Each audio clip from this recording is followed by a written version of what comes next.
Hello everyone. आज हम पढ़ेंगे क्लास 10th हिस्ट्री का chapter number 1 the rise of national in Europe part 4।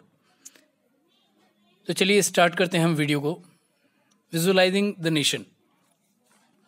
इसमें हम एक नेशन को विजुअलाइज करते हैं, एक फॉर्म के बारे में सोचते हैं कि ऐसा एक नेशन होता है। अगर हम इंडिया की बात करें तो सबसे पहले हमें इंडिया का मैप याद आता है।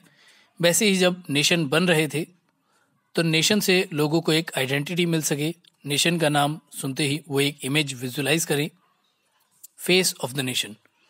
जब नेशन की बात होती है तो उसमें आप किसी एक इंडिविजुअल पर्सनैलिटी का चेहरा तो नहीं बता सकते।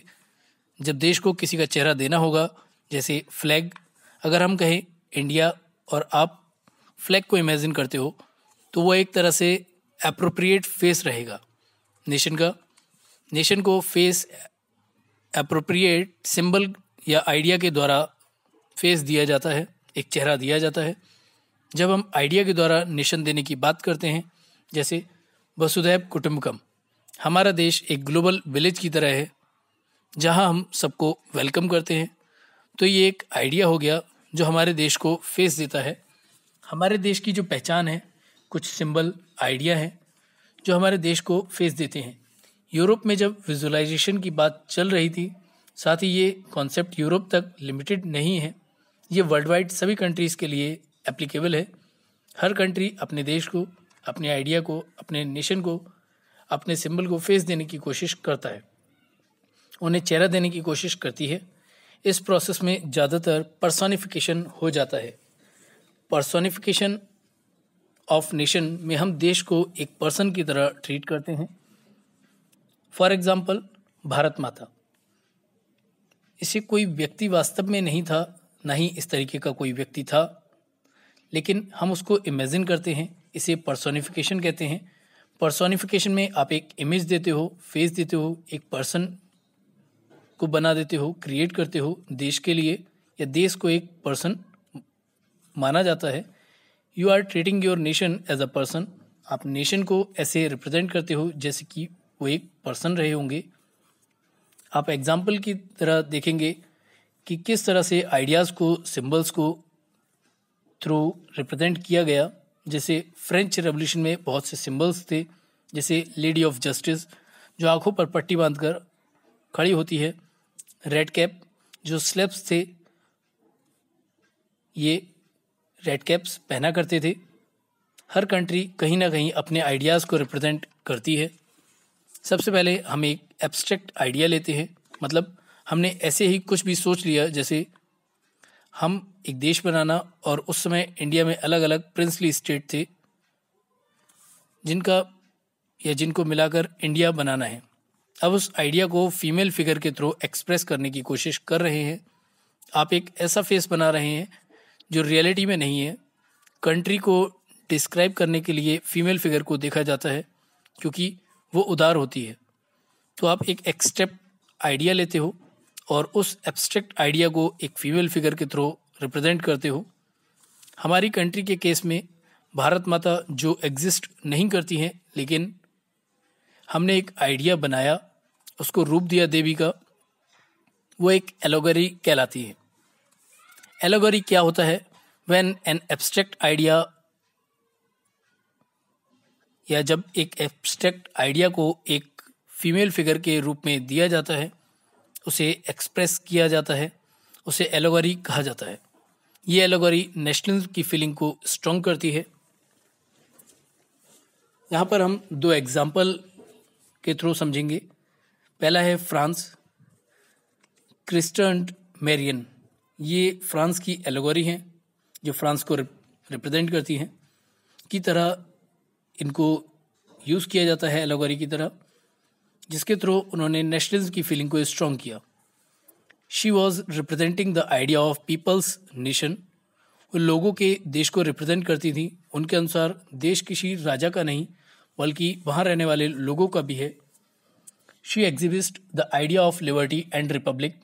फ्रेंच रेवोल्यूशन के समय पर जो आइडियाज़ सामने आए थे, जैसे लिबर्टी और रिपब्लिक को रिप्रेजेंट करती थी, अब उनको नेशनल सिंबल की तरह यूज़ किया जाने लगा। जगह जगह चौराहों पर उनकी मूर्तियाँ लगाने लगे, जो लोगों को ये रिमाइंड कराते रहे कि ये हमारे देश को रिप्रेजेंट करती हैं। Her image were marked on coins and stamps. Germany की बात करें अगर हम, तो जर्मनी की एलोगरी थी जर्मेनिया।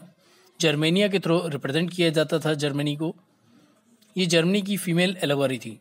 जर्मेनिया के सिर पर ओकलिप्स का ताज था और हाथ में तलवार लिए हुए थी। German oak tree stand for heroism. आप यहाँ पिक्चर में देख सकते हैं।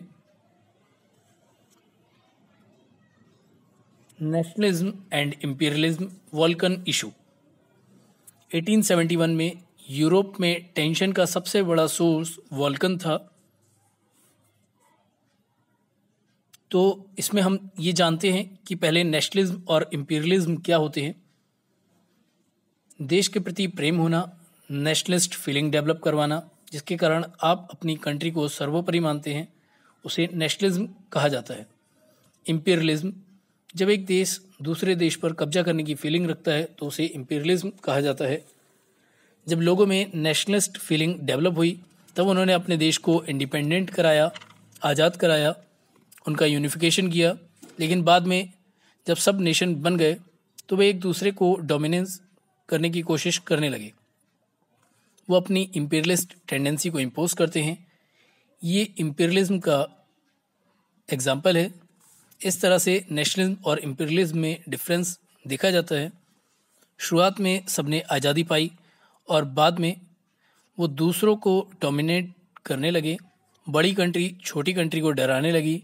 नेशनलिस्ट से अब इंपीरियलिस्ट की टेंडेंसी की तरफ शिफ्ट हो रही थी। वॉल्कन्स इशू की अगर हम बात करें तो the Balkans were the region of geographical and ethnic variation. आज के समय में Romania, Bulgaria, Albania, Macedonia, Greece, Croatia, इन सभी ने मिलकर वॉल्कन रीजन बनाया था।